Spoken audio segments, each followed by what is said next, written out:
সুপ্রিয় দর্শক, আসসালামু আলাইকুম। আপনারা যারা ছাদ বাগানে, টবে বা কন্টেনারে খুব সহজে বটবডি চাষ করতে চান, এই ভিডিওটি তাদের জন্য।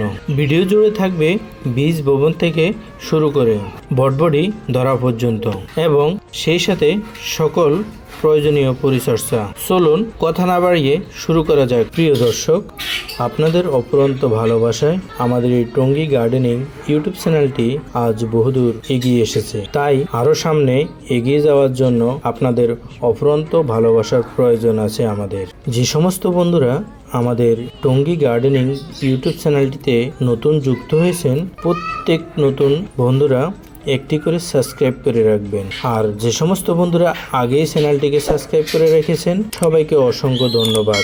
ভিডিওটি ভালো লাগলে একটি লাইক করবেন, কমেন্ট করতে ভুলবেন না, বন্ধুদের মাঝে শেয়ার করবেন। সুপ্রিয় দর্শক, চলুন তাহলে মূল ভিডিওতে মূল আলোচনা করি। দর্শক বন্ধুরা, ভিডিওটিকেও স্কিপ করে দেখবেন না, সম্পূর্ণ ভিডিওটি দেখার অনুরোধ রইল। দর্শক বন্ধুরা, আপনারা এখন দেখতে পাচ্ছেন আমার সামনে কিছু বটবডির বিচি রয়েছে একটি বাটির মধ্যে, সাথে একটি মিষ্টি কুমড়োর বিচি আছে, আরো কিছু বিচি আছে। সেগুলো আমি পানিতে ভিজিয়ে রেখেছিলাম। এই বটবডির বিচিগুলোকে পানিতে ভিজিয়ে রাখার উদ্দেশ্য হলো যেন দ্রুত গাছ ওঠে। তো আমি এই বিচিগুলোকে প্রায় 8 থেকে 10 ঘন্টা পানিতে ভিজিয়ে রাখবো। ভিজিয়ে রাখার পরে আমি পানি থেকে এই বিচিগুলো উঠিয়ে নেব। উঠানোর পরে আমি একটি টিস্যুর মাধ্যমে, এই যে একটি টিস্যু দেখতে পাচ্ছেন আপনারা, এই টিস্যু পেঁচিয়ে অর্থাৎ সম্পূর্ণ বিচিগুলো আমি টিস্যুর মাধ্যমে নিয়ে নেব। এখানে আমি বেশ কিছু বটবডির বিচি নিয়ে নিলাম। সবগুলো তো আর উঠবে না, যে কয়টা উঠে আমি সেই কয়টাই রোপণ করব। এই বটবডির বিচিগুলো কিন্তু আমি বাজার থেকে কিনে নিয়ে আসিনি, এগুলো আমার ছাদ বাগানের বটবডি গাছের বিচি থেকে আমি বীজ তৈরি করেছি। এই বিচি থেকে এখন কিভাবে চারা তৈরি করতে হয় সেগুলো আপনাদেরকে দেখিয়ে দিচ্ছি। তা আমি টিস্যুর মধ্যে বেশ কয়েকটি বিচি নিয়ে নিলাম। আরও কিছু বিভিন্ন আইটেমের বিচি আমার হাতে আছে, যেমন তরমুজ, শসা, মিষ্টি কুমড়ো, সবগুলো একসাথে ভিজিয়ে রাখলাম। এখন টিস্যুটাকে আমি পেঁচিয়ে নেব। পেঁচিয়ে নেওয়ার পরে টিস্যুর মধ্যে হালকা পানির ছিটকা দিয়ে দিব। পানির ছিটকা দেওয়ার পরে আমি ভাঁজ করে, দর্শক বন্ধুরা, বিচিগুলোকে পানির থেকে উঠানোর পর 1 থেকে 1.5 ঘন্টা একটু শুকানো লাগবে, যাতে করে পানিগুলো একটু শুকিয়ে যায়। আমিও কিন্তু এই কাজটি করেছিলাম। এখন টিস্যুর মধ্যে আমি সবগুলো বিচি রেখে দিলাম। দেখেন, একটি বিচির মধ্যেও কিন্তু কোনো পানি নেই। এখন আমি টিস্যুটাকে ভাঁজ দিয়ে দিলাম। 2 থেকে 3টা ভাঁজ দিয়ে দেব টিস্যুটাকে। দেওয়ার পরে আমি একটি বাটিতে রেখে দিব। এই বাটিটির মধ্যে আমি টিস্যুর মধ্যে পানি দিয়ে দিব। পানি দেওয়ার পরে এই বাটির মধ্যে রেখে দিব। তা আমি এখন টিস্যুর মধ্যে পরিমাণ মতো পানি দিয়ে দিচ্ছি। যতটুকু প্রয়োজন অতটুকুই দিয়ে দিচ্ছি পানি, যেন টিস্যুটা পুরাটাই ভিজে গেছে। পর্যাপ্ত পরিমাণে পানি দেওয়া লাগবে, অর্থাৎ যতটুকু দরকার অতটুকু পানি দিয়ে দিলাম। পানি দেওয়ার পরে এখন আমি বাটির মধ্যে এই টিস্যুটাকে রেখে দেব। আমি আবারও পানি দিয়ে ভালোভাবে ভিজিয়ে নিলাম এবং আপনাদেরকে দেখিয়ে দিচ্ছি। এখন এই বাটির মধ্যে আমি টিস্যুটি রেখে দিব। আরও 2 থেকে 3টি ভাঁজ দিয়ে দিলাম, অর্থাৎ বাটির ভিতরে যেন ঢুকে যায়, সেজন্য আমি বাটির ভিতরে রেখে দিলাম টিস্যুটি। এখন এই টিস্যু আর বাটিটাকে আমি একটি পলিথিনের দ্বারায় ভালো করে ঢেকে রাখবো, যেন কোনোভাবে হাওয়া না লাগতে পারে। দেখেন আমি কিভাবে পলিথিন দিয়ে এই বাটি আর টিস্যুটাকে অর্থাৎ বিচিগুলোকে ঢেকে দিয়েছি। 24 ঘন্টা থেকে 36 ঘন্টার মধ্যে গাছের বিচির মুখগুলো ফেটে গেছে। এখন আমি বিচিগুলোকে রোপণ করব। আমি ক্যারেটের মাটিগুলো কিন্তু আগেই প্রস্তুত করে রেখেছিলাম। তো এখন আমি বিচিগুলো এই ক্যারেটের মধ্যে রোপণ করে দেব। অর্থাৎ 3টা বিচির মুখ ফেটে গেছে। এই 3টা বিচি, 1টা, 2টা, আরেকটা বিচি আমি দিচ্ছি। এই 3টি বিচি আমি এখানে রোপণ করে দিলাম। ইনশাল্লাহ 3টা বিচি ইনশাল্লাহ গাছে পরিণত হয়ে যাবে। আমি 2-3 দিন পরে দেখাবো আপনাদেরকে কেমন হচ্ছে।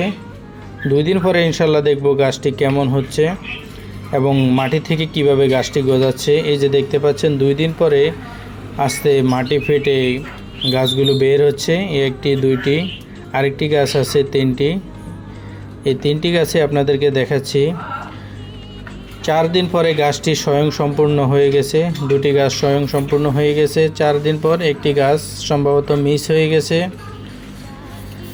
তো আস্তে আস্তে ইনশাল্লাহ আমাদের বীজ থেকে কিভাবে চারা গজানো হয় অথবা চারা তৈরি করা হয় টিস্যুর সাহায্যে, টিস্যু পেপারের সাহায্যে একটি বাটির মাধ্যমে আমরা আপনাদেরকে সেগুলো দেখাচ্ছি। এ পর্যন্ত গাছটির বয়স হয়ে গেছে প্রায় 8 দিনের মতো। মাশাআল্লাহ 2টি পাতা ছড়িয়ে গেছে 2 দিকে। আমি প্রত্যেক দিন সকালে পরিমাণ মতো পানি দিয়ে দিচ্ছি যেন গাছগুলো নষ্ট না হয় বা শুকিয়ে না যায়। এভাবে প্রত্যেক দিন আমি পানি দিয়ে দিচ্ছি এবং পরিচর্যা করতে হবে গাছগুলোকে। গাছের নিচের অংশে কোনো আগাছা আছে কিনা সেগুলো আমাকে দেখতে হবে। দর্শক বন্ধুরা, আমার এই ছাদ বাগানের বটবডি গাছগুলো কিন্তু বড় হয়ে যাচ্ছে। দর্শক বন্ধুরা, আমার গাছগুলো যেহেতু বড় হয়ে গেছে সেজন্য আমি গাছগুলোকে মাচার প্রস্তুতি নিচ্ছিলাম। তো আমি মাচা বাঁশের চটি দিয়ে দেব না, আমার এখানে কিছু প্লাস্টিকের পাইপ, কয়েল পাইপ রয়েছে, আমি সেগুলোকে ব্যবহার করব। তো আমি 2 সাইডে 2টি প্লাস্টিকের পাইপ দিয়ে দিলাম আর ছোট ছোট বাঁশের কঞ্চি দিয়ে মাঝখানে দিয়ে দিলাম।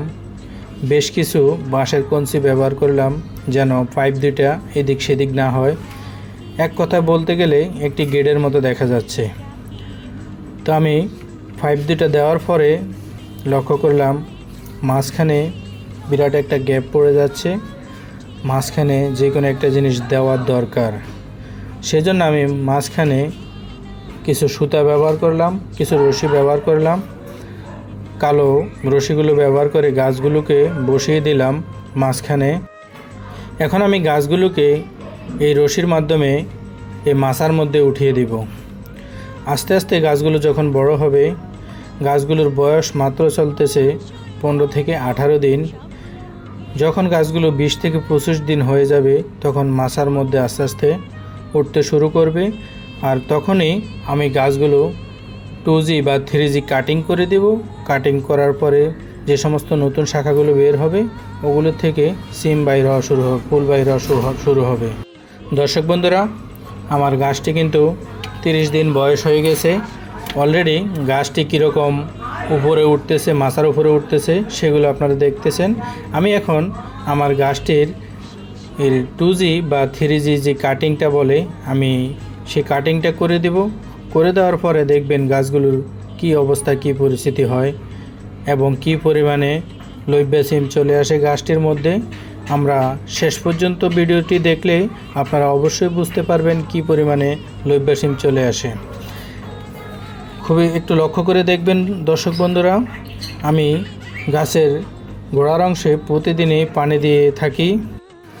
যেহেতু প্রতিদিন পানি দেওয়া লাগে, এই জন্য ছাদে পর্যাপ্ত পরিমাণে রোদের তাপ এবং প্রচণ্ড গরম পড়ে। এতে করে পানির প্রচুর চাহিদা রয়েছে গাছের মধ্যে।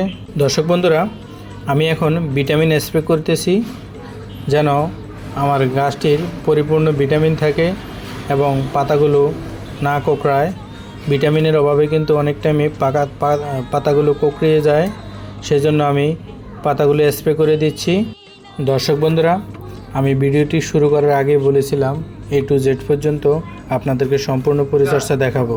দর্শক বন্ধুরা, আমি কিন্তু গাছটিতে ভিটামিন স্প্রে করে দিচ্ছি। গাছটির বয়স চলে বর্তমানে 28 থেকে 30 দিন। আমার গাছটি স্বয়ংসম্পূর্ণ হয়ে যাচ্ছে ফুল দেওয়ার জন্য। একটু লক্ষ্য করে দেখবেন। এখন আমি গাছটিতে কাটিং করে দিচ্ছি। কিছুক্ষণ আগে যে বলেছিলাম আমি গাছটিতে 2G বা 3G কাটিং করে দিব। আমি প্রত্যেকটি গাছের আগাতে কাটিং করে দিচ্ছি একটি কেসির মাধ্যমে, সেটি আপনাদেরকে দেখিয়ে দিচ্ছি। আপনারাও আপনাদের ছাদ বাগানে এই কাজটি করবেন। এই কাটিংয়ের মাধ্যমে অধিক ফলন আসবে। আপনার লইব্যা সিম গাছে বা বটবডি গাছে প্রচুর পরিমাণে ফুল আসবে এবং সেই ফুলগুলো লইব্যা সিমের বা বটবডি সিমের পরিণত হবে। এক একটি সিমের সাইজ হবে প্রায় 1 থেকে 1.5 ফিটের উপরে, কোনো সিমের সাইজ 2 ফিটও হয়ে যেতে পারে। আমরা আপনাদেরকে সম্পূর্ণ ভিডিওটি দেখার অনুরোধ করব, তাহলে অনেক কিছু শিখতে পারবেন এবং বুঝতে পারবেন। আমি আরেকটি সাইডে কাটিং করে দিচ্ছি। এইভাবে আমার 2টি ক্যারেটে 2টি গাছে আমি সুন্দরভাবে কাটিং করে দিচ্ছি। দর্শক বন্ধুরা লক্ষ্য করে দেখুন, আমার গাছটিতে ফুল চলে এসেছে মাত্র 35 থেকে 40 দিনের মাথায়। মাত্র 35 থেকে 40 দিনের মাথায় আমার এই বটবডি গাছ বা লইব্বা গাছটিতে ফুল চলে এসেছে। এই ফুল থেকে লইব্বা সিমের পরিণত হতে হতে আরও 4 থেকে বা 8 থেকে 10 দিন সময় লাগতে পারে। আমি আপনাদেরকে সম্পূর্ণ গাছটি দেখার অনুরোধ করব। দর্শক বন্ধুরা, কিছুক্ষণ আগে আমরা যে আপনাদেরকে লইব্বা গাছের সিম গাছের ফুলটি দেখাইলাম, এখন দেখাচ্ছি গাছের লইব্বা সিমগুলোকে। গাছের নিচের অংশে আমি আপনাদেরকে যে সিমটি দেখিয়েছিলাম কিছুক্ষণ আগে, সেই ফুলটাও দেখাইছিলাম।